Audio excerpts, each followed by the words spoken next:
에메랄드빛 물빛이 아름다운 이곳은 쇠속각. 제주도 최남단 하천인 효돈천 끝에 위치한 연못입니다.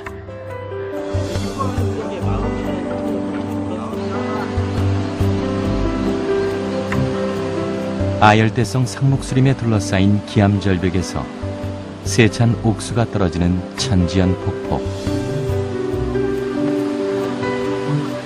제주에서 가장 유명한 관광지이자 폭포와 계곡 전체가 천연기념물로 지정돼 있는 명승지입니다.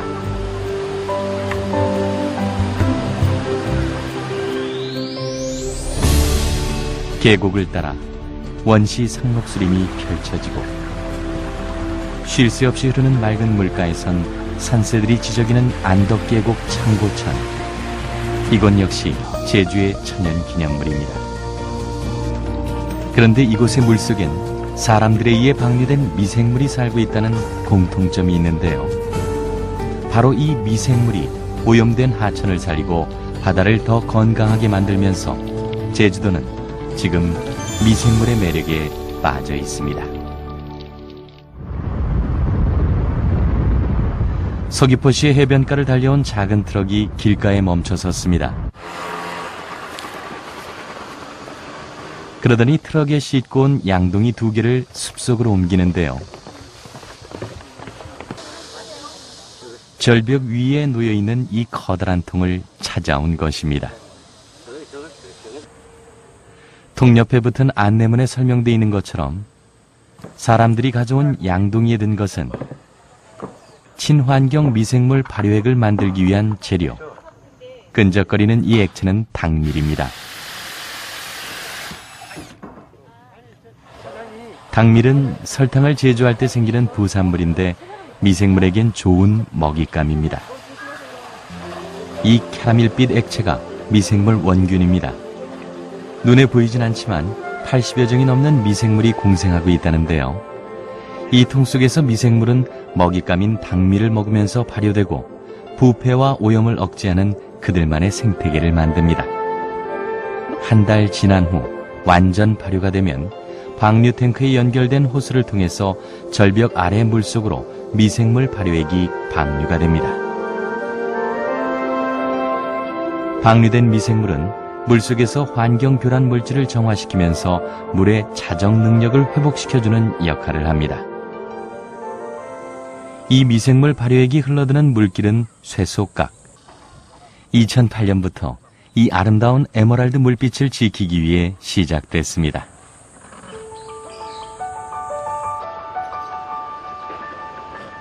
쇠속각은 제주도에서 가장 오래된 조만암질의 용암이 흘러내리면서 만들어진 계곡 같은 골짜기로 물이 고이면서 형성된 연못입니다. 현무암층의 지하를 흐르던 물이 다시 용천하면서 이곳에서 바닷물과 만납니다.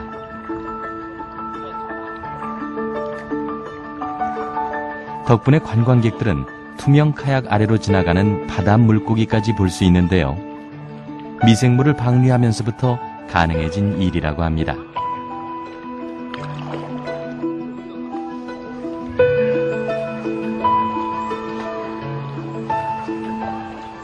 거기가 바다, 저 밑에가 양어장이 하나 있었어요. 약치가 좀 났었고, 그 양어장 그 폐수가 안 되잖아요. 그래서 바닷물도 좀 지저분하고 고기도 좀 없어져 간다.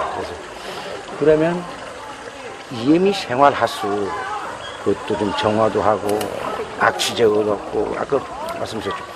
그 활성액을 만들어서 그러면 한번 넣어보자. 쇠속각은 단지 경치만 좋은 곳이 아닙니다.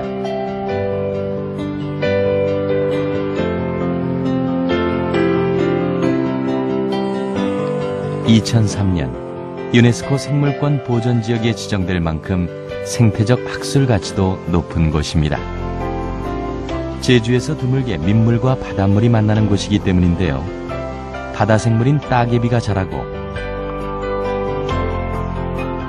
가을이 되면 깊은 바다로 돌아가는 망둥어류가 많이 서식하는 것도 기수역 특유의 자연 생태계입니다. 쇠속각은 또 비가 많이 올 때면 물 흐름이 빨라지면서 바다 입구에 쌓인 모래가 쓸려 내려가기도 하고 만조 때는 바다 모래가 밀려와 쌓이기도 합니다.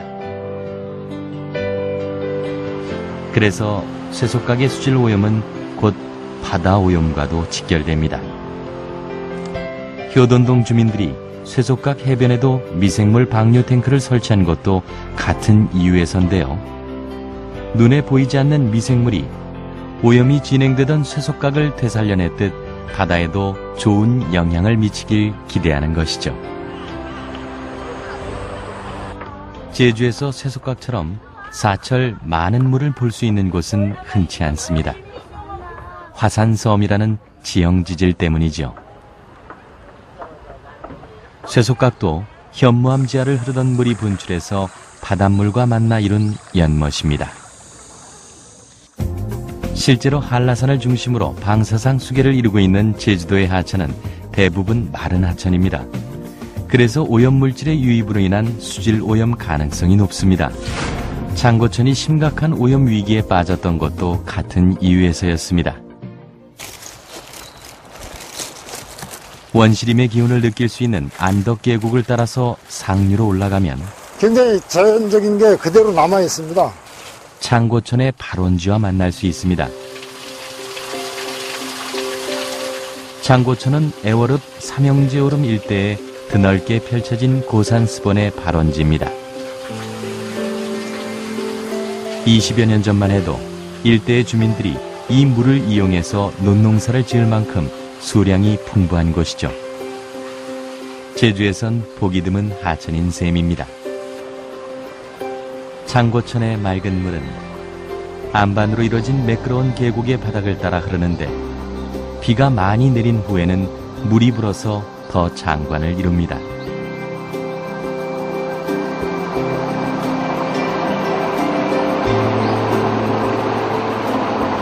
저희도 어렸을 때는 빨가벗겨 친구들끼리 하루 종일 놀던 놀이터였거든요. 근데 어느 순간에 보니까 악취가 풍기고 사람들이 안 오는 그런 하천이 되어 있어가지고 이제 뜻있는 친구들이 모여가지고 이 하천을 우리 추억을 우리 자식이나 후배들한테 전해줘야 되겠다. 우리 같은 추억을 갖고 있어야 되겠다. 그런 생각을 가지고 이제 처음에 이 물살리기 운동을 시작했던 겁니다. 장고천 살리기 운동은 일대의 생태계를 함께 살리는 노력이기도 했습니다. 물가에 일정한 세력권을 형성하고 살아가는 잠자리와 같은 생물이 살 수 없는 하천은 인간에게도 위험한 곳일 수밖에 없으니까요. 장고천 오염이 시작된 것은 1980년대부터 주변 주택가로부터 생활하수가 흘러들면서 1990년대에 접어들면서 물고기가 떼죽음을 당할 정도로 생태하천의 면모를 잃어갔습니다. 하상이 거의 안 보였죠. 돌멩이를 던지면은 아마 오염된 곳에서 나오는 가스 있잖아요. 뽀글뽀글 그런 가스가 올라올 정도로 하상이 안 좋았습니다. 2003년 안덕면 주민들은 고민 끝에 미생물 발효액을 방류하는 방법을 선택했습니다. 장고천 인접마을 하수구에 7개의 방류 탱크를 설치하고 150개의 용기에서 발효시킨 미생물 발효액을 하루 평균 150리터씩 방류했습니다. 화학약품을 사용했을 때 물은 좋아지고 할지 몰라도 모든 것을 다 죽여버리잖아요. 그래서 그 2차적인 물만 깨끗해졌을 뿐이지 수소 생물들이 살 수 없는 환경이 될 우려가 상당히 많다고 저희들도 생각을 했습니다. 그래서 여러 가지 방법을 찾다가 EM이 적당할 것 같다 해서 이제 EM을 투입하기 시작하게 된 겁니다. 그 후 자취를 감췄던 산세가 다시 물가로 돌아오고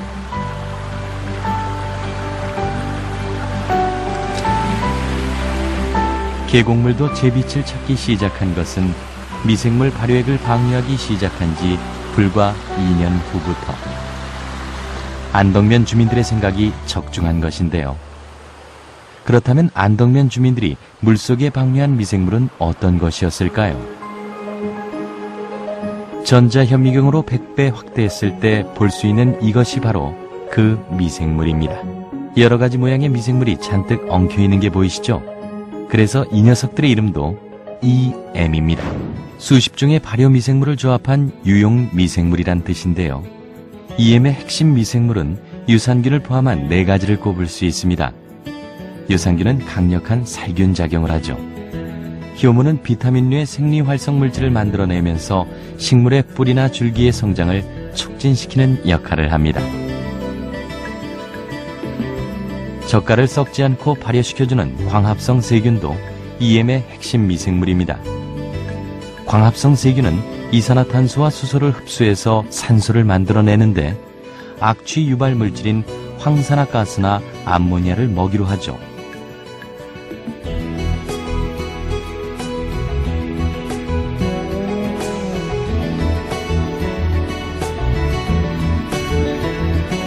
포자를 방출해서 증식하는 버섯처럼 세포의 끝에 포자를 형성하고 있는 것이 방선균입니다.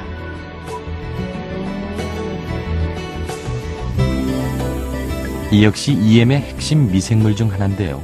우리가 맡는 독특한 흙냄새를 내는 주인공이 바로 이 방선균입니다. 그러니까 이렇게 자연계에 존재하는 유익한 발효 미생물이 결합된 상태로 존재하게 하는 것이 유용 미생물 EM입니다. 성격이 서로 다른 미생물을 공존해서 키우게 되면 서로의 배설물이 다른 미생물의 먹이가 되고 또 그 미생물이 만들어낸 배설물이 다른 미생물의 먹이가 되기 때문에 굉장히 안정되고 순환된 구조를 만들어주게 됩니다. 흔히 우리가 자연계에서 볼 수 있는 현상 그대로가 나타나는 거죠. 안덕계곡 창고천을 심각한 수질 오염에서 구해낸 것도 유용 미생물 EM이었습니다. 2005년 이후 수중 생태계도 조금씩 회복되기 시작했다는데요. 지금은 버들치와 은어뿐만 아니라 창고천의 명물로 이름 높던 참게도 쉽게 볼 수 있습니다. 이 통발은 안덕면 환경사랑회에서 설치한 것인데요. 창고천 내 참게 개체수 조사를 위한 것입니다. 참게가 꽤 많이 잡혔죠? 어제 저녁에 놓은 것이라는데도 이렇습니다. 이 녀석의 이름은 동남참게. 남해와 제주도 연안으로 흘러드는 하천에 많이 삽니다. 지난 가을 번식을 위해서 바다로 이동했다가 다시 창고천으로 올라오는 중이라는군요. 산란은 바닷물과 민물이 만나는 지점에서 산란하거든요. 지금 산란해가지고 지금 올라오는 중이거든요. 이게 오염되어 있을 때는 이게 개체수가 거의 없었어요. 근데 이제 환경이 좋아지면서 개체수가 굉장히 많이 늘어나가지고 또 살도 좀 많이 쪘잖아요. 지금 산란해서 굉장히 말라 있어야 되는데도 불구하고 통통합니다. 개체수가 더 많아지면 주민들은 참게 축제를 할 계획도 갖고 있다는데요. 제주도 보건환경연구원의 수질조사 결과에 따르면 2005년 이후 실제로 창고천의 수질은 1급수로 회복됐습니다. 창고천 물속을 떠다니는 낙엽들에서도 이런 사실을 확인할 수 있습니다. 엽새우 이제 그 수소 곤충들이 갉아먹은 겁니다. 토하나 수소 곤충들이 살 수 없는 하천이 되면은 나뭇잎이 떨어져가지고 썩어버리거든요. 수소 곤충들이 이렇게 갉아먹어가지고 썩지 않게 하니까 하천이 상당히 좋아지는 거죠. 창고천 물속을 직접 촬영해봤습니다. 때로 몰려다니는 이 녀석들은 1급수에서만 사는 버들치입니다.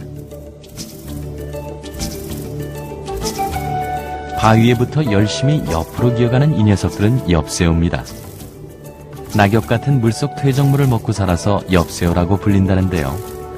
오염이 가장 심각했던 중상류 물속에 1급수 지표종인 엽새우가 많이 산다는 건 창고천 수질 회복을 보여주는 증거입니다.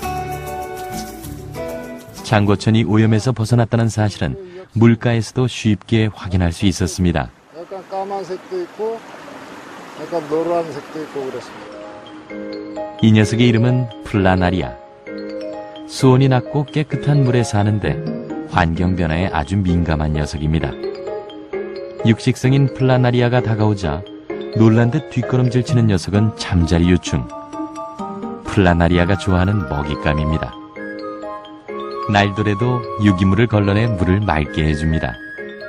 오늘도 창고천 환경지킴이를 자처하는 안덕면 환경사랑 회원들. 이들에게 유용 미생물과의 만남은 잃어버릴 뻔했던 어린 날의 추억을 되살려 주었습니다.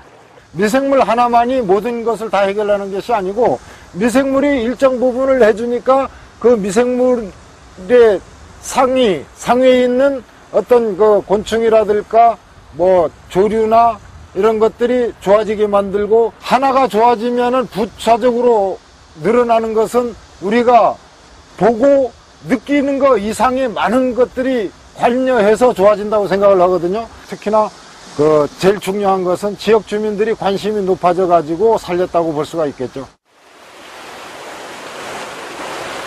창고천을 비롯해 제주도의 하천은 대부분 지표에 물을 오래 저장하지 못합니다. 그래서 육지에서처럼 많은 물이 오랜 시간 한데 섞여 흐르면서 자정작용을 하기가 쉽지 않죠. 이런 이유로 수질 오염이 심각하던 2000년대 초반 창고천 물길은 인근 바다에까지 심각한 피해를 입혔었습니다.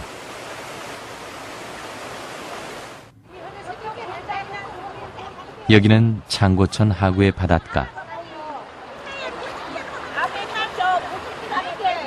화순리 어촌계 소속 해녀들의 일터이기도 합니다.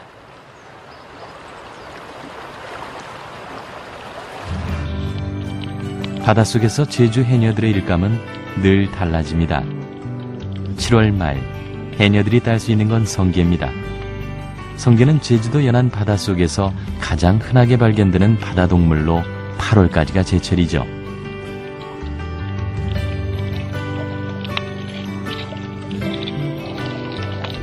그런데 바닷속 풍경이 왠지 스산합니다. 야행성 동물인 성게가 빛을 피해서 틈 속에 들어가 있는 바위 역시 흰빛으로 해조류는 거의 보이지 않습니다. 백화현상의 흔적이죠. 창고천에 오염된 물이 흘러들면서 입 넓은 해조류가 죽고 제주에서 드물게 민물과 바닷물이 만나는 곳이기 때문인데요. 다행히 지금은 백화현상도 멈추고 해초 수확량도 증가하고 있다고 하네요.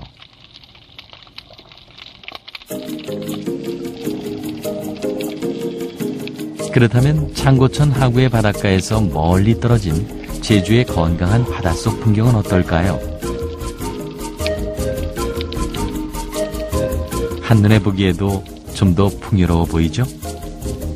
떼를 지어 다니는 녀석들은 주걱치입니다. 제주도에서만 볼 수 있는 열대어종이죠. 그리고 그 사이를 비집고 가는 큰 녀석은 거북복입니다.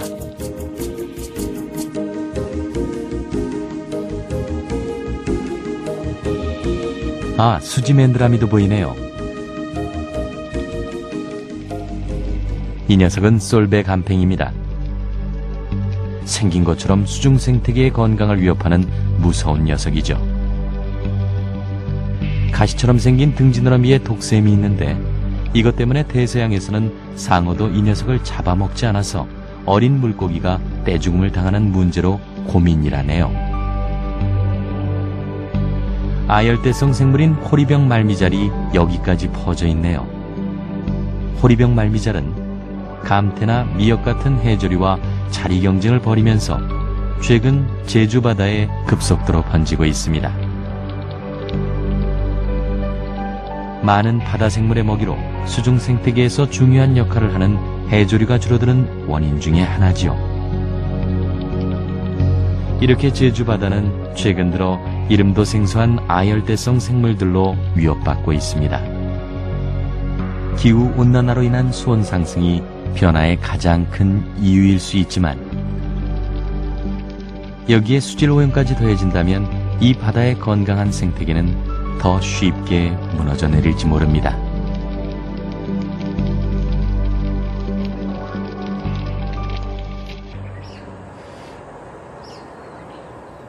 여기는 서귀포시 안덕면. 가정에서도 유용 미생물 EM을 사용하는 주민들이 많은 마을입니다. 주부 김희심 씨가 이불에 뿌리는 것도 미생물 발효액인데요. 섬유의 탄력성이 좋아져서 뽀송뽀송한 기분을 느낄 수 있게 해준다고 합니다. 마당 한 켠에 놓여있는 이 통에 든 것이 모두 미생물 발효액. 7년 전부터 집안 살림 곳곳에 사용해왔다는데요. 이게 전부 발효됐어, 이게. 이제는 미생물 발효액이 없으면 불안할 정도. 그래서 가정상비역처럼 넉넉히 챙겨놓고 떨어지는 일이 없도록 하고 있다는데요. 한 통 가지고 저는 한 열흘 정도 쓸. 아, 이렇게 만들어 놓고 쓰세요? 예. 자, 미생물 발효액을 어떻게 사용하는지 함께 지켜볼까요? 걸레 빠는 물에도 미생물 발효액을 섞는군요. 통풍도 넣고 락스도 넣고 그래가지고 사용했는데 장갑 낄 필요도 없고. 표백제를 사용하지 않는다는데도 막 삶아낸 것처럼 하얀 걸레가 눈길을 끄네요. 이 걸레로 하는 청소는 효과 면에서도 주부를 흡족하게 만들어준다고 합니다. 김희심 주부는 요즘같이 많은 비가 계속 내려서 눅눅함이 가시지 않을 때 더 좋은 기분을 느낄 수 있다고까지 말합니다. 왜 장마철 같은 때는 좀 바닥에 좀 눅눅하거나 그렇잖아요. 그렇지 않고 뽀송뽀송하고. 뭐라 그래야 되나? 왜 TV 같은 데도 이렇게 닦거나 뒤돌아서면 먼지 바로 달라붙잖아요. 그런 것도 없어요. 그래가지고 좀 하고 나면 좀 기분이 개운하다는 느낌이 들어요. 부엌에서는 미생물 발효액이 주방용 화학세제를 대신해서 쓰입니다. 설거지는 물론 행주를 빨 때도 미생물 발효액을 사용한다는데요. 삶거나 살균제를 쓰지 않는다는데도 행주는 늘 뽀얗고 냄새도 사라졌다고 합니다. 음식물 찌꺼기 있잖아요. 여기다 부으면 음식물 찌꺼기 끼는 그거 좀 덜 하는 것 같아요. 키키한 냄새가 없죠. 아무래도 주방에 그 특유의 냄새가 없어져요. 미생물 발효액은 가정에서 배출하는 수질 오염원 중 가장 오염도가 높은 쌀뜨물조차도 유용한 것으로 만들어졌습니다. 쌀뜨물이 미생물 발효액을 만드는데 기본 재료가 되기 때문인데요. 이렇게 쌀뜨물에 안 들어가니까 미생물의 먹이가 되는 설탕과 약간의 천일염을 넣고 설탕의 양이 좀 적. 액체 상태로 잠자고 있는 유용 미생물 원균까지 넣어주면 1차 과정이 끝납니다. 색깔이 틀릴 것 같은데요? 어떤 게 지금 만든 거예요? 이거요. 이거는 좀 탁하죠, 색깔이. 이거 투명하고. 모든 재료를 섞은 상태로 일주일에서 열흘 정도의 발효 기간을 거치면 발효액을 사용할 수 있습니다. 제주도의 부지런한 주민들은 쌀뜨물을 재활용한 미생물 발효액으로 친환경 생활용품을 직접 만들어 쓰기도 합니다. 미생물 발효액을 사용한 지 5년째인 주부 강혜연 씨는 폐식용유로 미생물 비누를 만듭니다. 미용 비누 같은 경우는 새 식용유가 아무래도 탄소 함유량이 많으니까 쓰다가 남은 식용유는 거래를 빨거나 이렇게 좀 청소할 때. 저희 마을이 바닷가 마을이잖아요. 그래갖고 해초에다가 EM을 넣어가지고 발효를 시킨 액이에요. 네. 그러니까 EM 해초 발효액이라고 하면 됩니다. 미생물 비누의 재료는 미생물 발효액과 가성소다와 식용유, 단출한 재료만큼 만드는 방법도 간단합니다. 먼저 미생물 발효액에 가성소다를 넣고 잘 저어가면서 녹여줍니다. 그리곤 다시 식용유를 붓고 잘 섞어주면 되는데요. 강혜연 씨는 1년에 2번 미생물 비누를 만듭니다. 모든 재료들이 적당한 농도로 잘 섞이도록 해주는 게 미생물 비누 만들기의 핵심. 마치 도토리묵을 쏘는 것 같아 보이죠? 도토리묵 같죠? 이 혼합액을 틀에다 부어서 모양을 만들어주면 1차 과정이 끝납니다. 넣고서 기포가 좀 빠질 수 있게 터주면. 그리고 잘 굳히면 미생물 비누가 완성됩니다. 하지만 더 좋은 효과를 보려면 한 달 정도의 발효 기간을 두었다가 쓰는 게 좋다고 합니다. 시골은 아직 하수가 그 종말 처리장으로 이렇게 돼 있지 않잖아요. 그러니까 직접 뭐 하천으로 바로 흘러 들어간다거나 그렇게 하는데 이제 그렇게 들어갔을 경우에 이제 이거는 이제 어쨌든 유효한 미생물이기 때문에 예, 오염도가 적습니다. 그러니까 아주 작지만 생활에서 이제 뭐 저희가 뭐 크게 환경적으로 이렇게 뭐 환경 운동을 한다거나 이렇게는 못하지만 뭐 집에서 뭐 이 정도 만들어서 쓰는 것도 또 하나의 일조하는 거라고는 생각하고 예. 미생물 비누를 만들어 쓰면서 강혜원 씨의 집에선 샴푸와 린스 같은 합성 세제가 모두 사라졌습니다. 그런데 남편 조동목 씨는 사라진 게 또 있다고 했습니다. 오랫동안 자신을 괴롭히던 비듬도 어느 순간 사라져버려서 그 역시 놀랐다고 합니다. 샴푸 같은 거 써도 그 머리에 이런 비듬 같은 게 조금씩 남아있더라고요. 그런데 이날 이 EM 비누 사용한 뒤로부터 그 비듬 같은 게 없어지고 특히 이런 세수를 할 경우에 좀 이 끈적끈적한 그런 게 전혀 없고 뭐라 할까 그 매끈한 기분 그런 기분이 듭니다. 안주인 강혜원 씨도 미생물 비누의 효과를 톡톡히 봤다고 말하는데요. 39살까지 달고 살았던 여드름 고민에서 해방됐기 때문이라고 합니다. 원래 제가 여드름을 굉장히 오래 지니고 살았어요. 39살 때까지. 예. 뭐 그래서 이제 일반 화학비누라든지 이런 거를 잘 못 쓰거든요. 그러니까 화장품도 그렇고 예. 되게 민감해요. 피부가. 비누를 쓰고 나서는 이제 많이 완화도 되고 나지만 이제 한두 개씩 나서 이제 금방 없어지고 이런 것들도 있고 보습 효과가 굉장히 좋아요.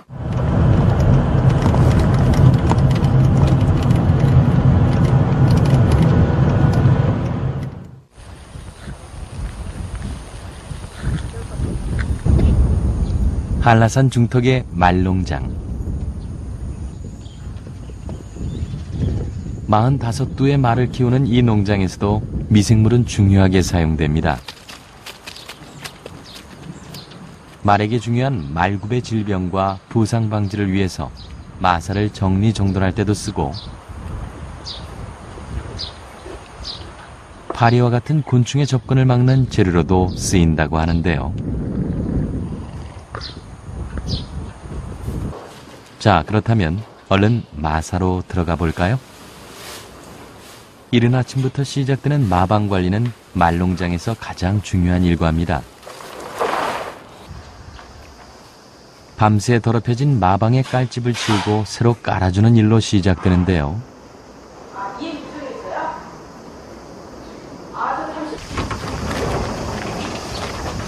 이 농장에서는 깔집을 깔기 전에 이 자루에 든 발효된 유용 미생물 가루를 이용합니다.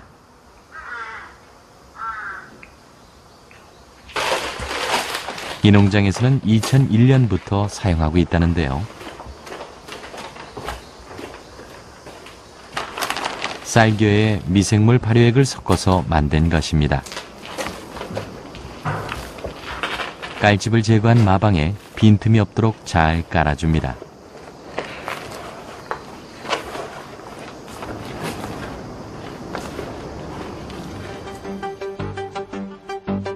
공생하는 유용 미생물이 말똥 냄새로 인한 악취를 제거해 줄 수 있도록 하기 위해서인데요.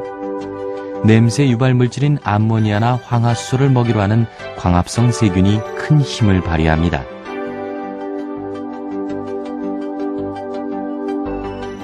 (2008년) 성남시 분당천 조사 결과에서처럼 EM 사업지역의 경우 측정 범위 미만의 결과가 나온 반면 비사업지역은 악취방지법의 배출 허용 기준치를 훨씬 웃도는 구간이 많았습니다.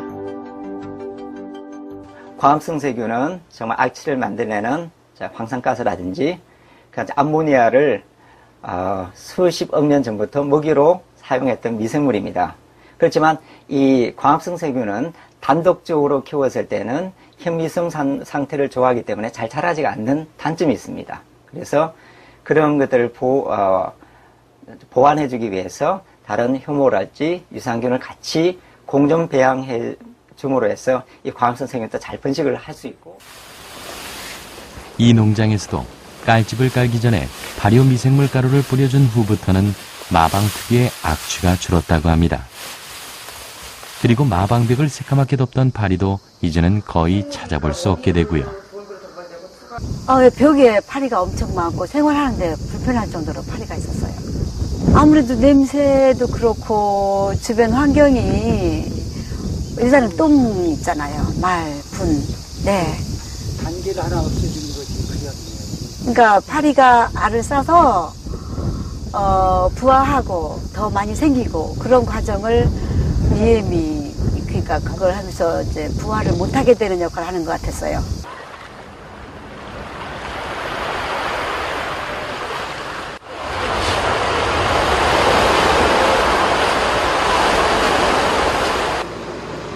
제주도에선 수산물 양식장에서도 유용 미생물이 한 몫을 하고 있습니다. 여기는 서귀포시의 한 전복 양식장. 15년째 까막 전복을 양식하고 있는 이곳에선 작년부터 미생물 발효액을 사용하고 있습니다. 바로 이 녀석들이 지난 1년간 미생물 발효액을 섞은 사료를 먹고 자란 까막 전복입니다. 둥근 전복이라고도 불리는 까막 전복은 제주도 특산물이죠.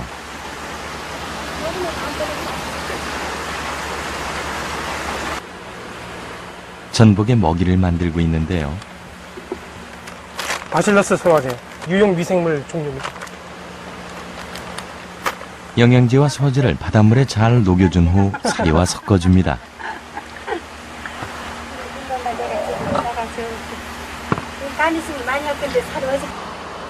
그 다음 필요한 것이 유용 미생물 발효액인데요. 만들어 놨던 건데 이제 EM 발효액이요? 예, 바닷물하고 이렇게 섞여가지고 한 열흘이면 발효가 다 되라고. 준비된 사료의 표면이 미생물 발효액으로 골고루 코팅되도록 여러 번 칠해줍니다.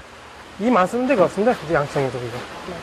그리곤 하룻밤을 그대로 놔둡니다. 사료에 섞인 미생물이 더 잘 발효될 수 있게 해주는 것이죠. 죽는 게 별로 없는 것 같고. 좀 많이 주고. 어린 전복에게 줄 미생물 발효 사료는 바닷물로 묽게 개어서 사용합니다. 이제 분말 사료에다가 EM을 섞은 거. 예, 예. 아까 그 영양제하고 액체로 만든 사료는 수조에 녹아들도록 골고루 뿌려줍니다. 이렇게 만든 사료는 스펀지가 물을 빨아들이듯 부유물 없이 수조의 물속에 잘 녹아드는 게 특징이라고 합니다.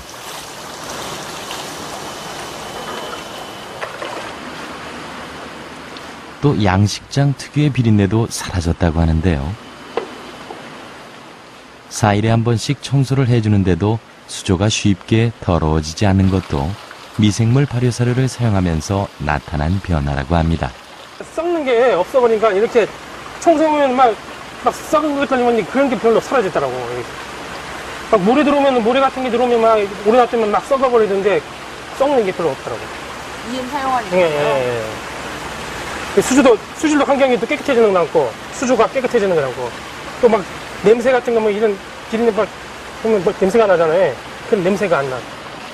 거기 가만히 꺼내지 말고 가만히 있어. 전복의 성장 속도에도 변화가 생겼습니다.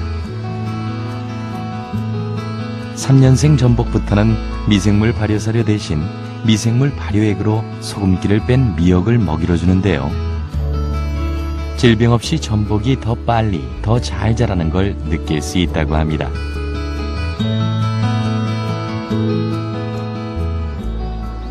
제주에서 유용 미생물이 가장 활발하게 사용되고 있는 곳은 농업 부문입니다. 이 감귤 농장은 우리나라에서 가장 먼저 유용 미생물 농법이 시작된 것이죠. 농장의 주인은 이영민 옹, 75세 베테랑 농부입니다.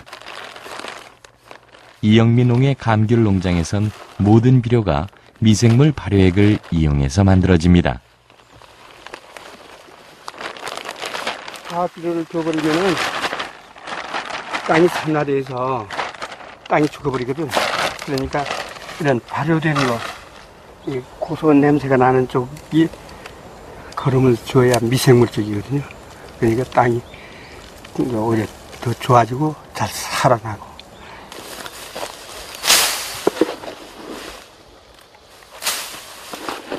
그런데 이영민홍은 비료주는 방법도 참 특이합니다.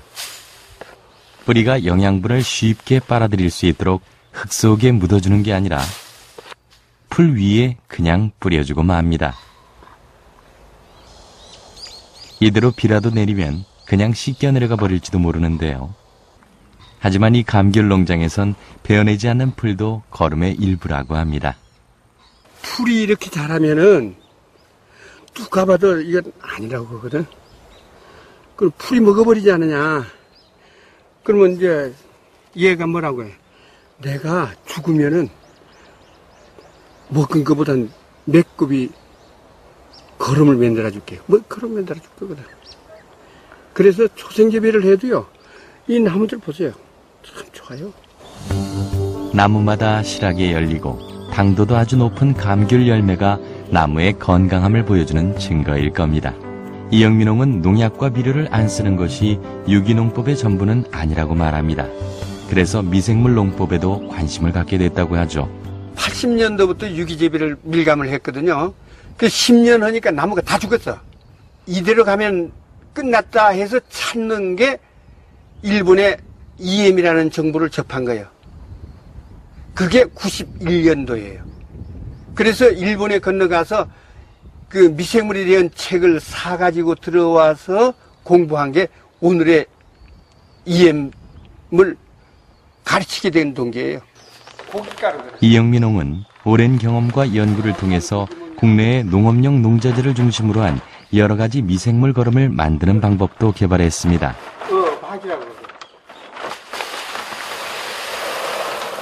생선가루에 쌀겨와 깻묵을 넣고 미생물 발효액을 섞어서 만든 퇴비는 유기물질의 순환을 촉진시켜주는 역할을 해줍니다.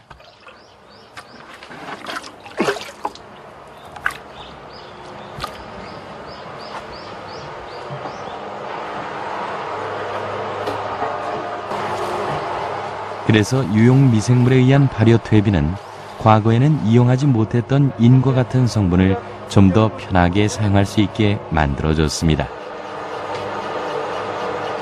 미생물의 이용 여부에 따라 발효와 부패라는 대극적 결과를 가져오는 것이 유용 미생물 EM이기 때문입니다.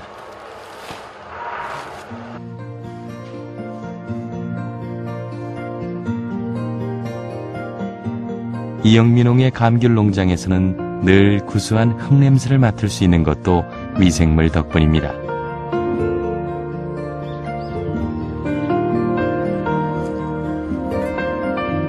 땅강아지 같은 곤충이 많은 것도 유용 미생물로 일군 건강한 흙이 있어서입니다. 땅강아지는 땅속에서 흙집을 만들고 사는 곤충. 그래서 오염된 흙 속에서는 살지 못합니다.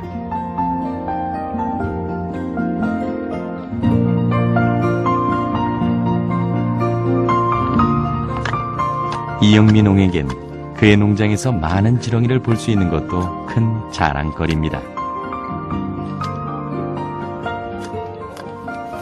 이런 지렁이가 없으면은 그 땅은 죽은 땅이거든.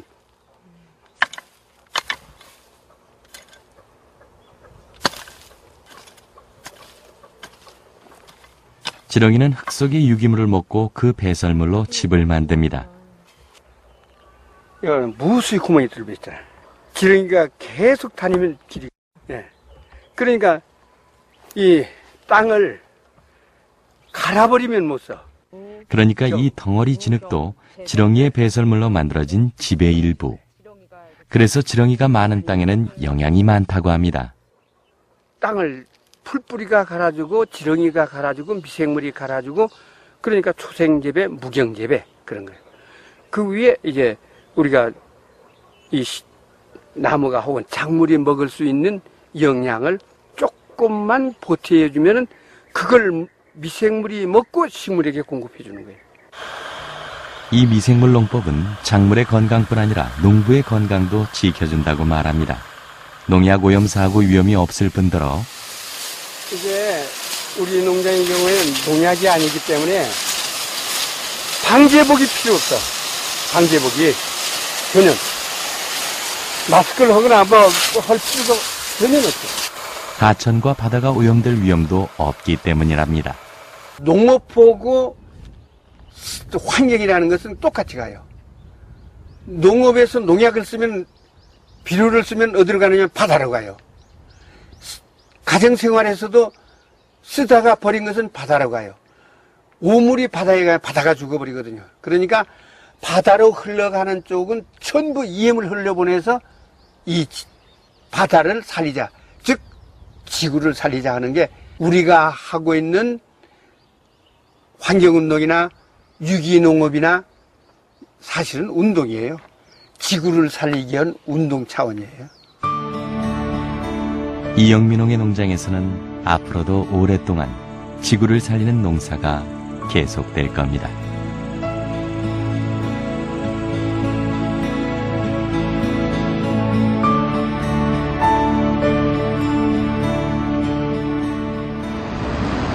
늦은 밤, 트럭 한 대가 서귀포 시내를 달립니다.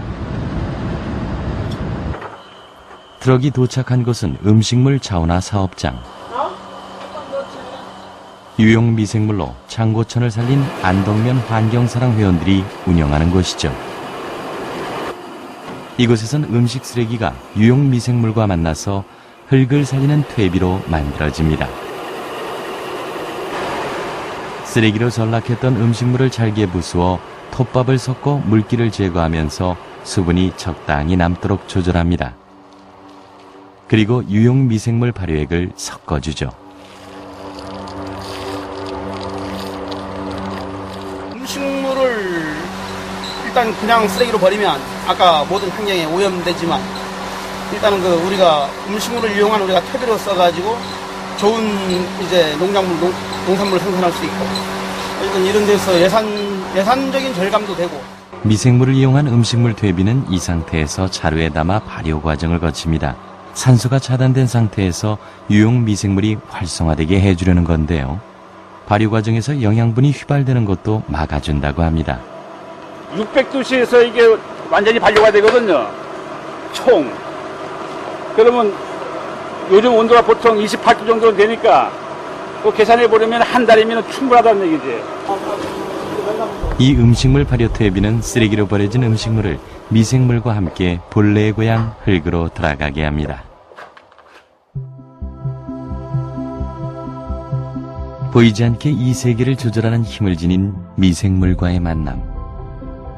제주에서 이 만남은 하천과 바다를 살리고 땅을 살찌웠습니다.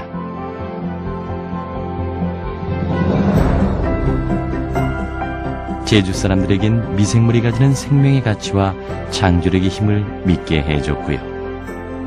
그리고 그것은 제주를 살리고 지구를 살리는 운동으로 확산되고 있습니다.